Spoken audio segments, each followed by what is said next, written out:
the place is like this, we can't occupy it, there are giants, this and that. And two, Joshua and Caleb were like, no, we can occupy it. But they were like, no, we can't do it. And they discouraged others, and God was angry.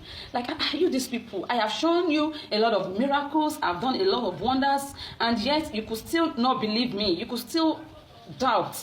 And and God said, these people, they are not going to enter the promised land. They are going to wander here in the wilderness for 40 years. Those that went, they went for 40 days. They are going and they are coming was for 40 days. They still said they wanted, and that was where the question even came from, that they said they wanted to go up the hill. And Moses was telling them that don't go, because God won't go with you. If you go, the enemies will defeat you. But they were still stubborn. They still went. I was like, see these people, for crying out loud. They've seen God in action. They've seen how God has disciplined them whenever they disobey. Yet, they still went ahead.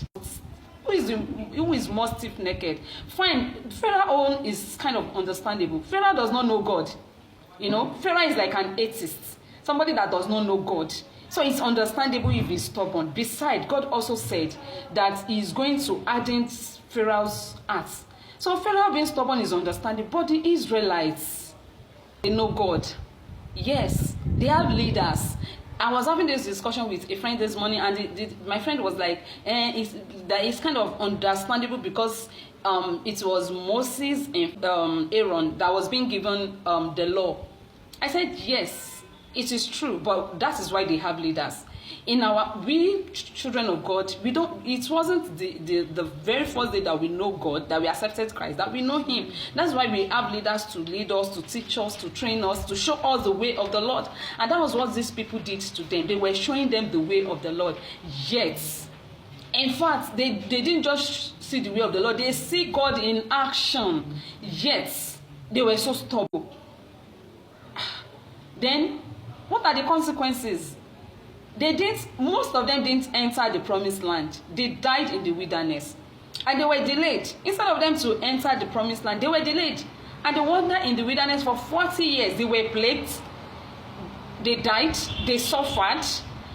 And that led me to pray a prayer like, God, is there anywhere in my life that have delayed my gratification? For example, maybe through my disobedience. Yes, we disobey, we sinned.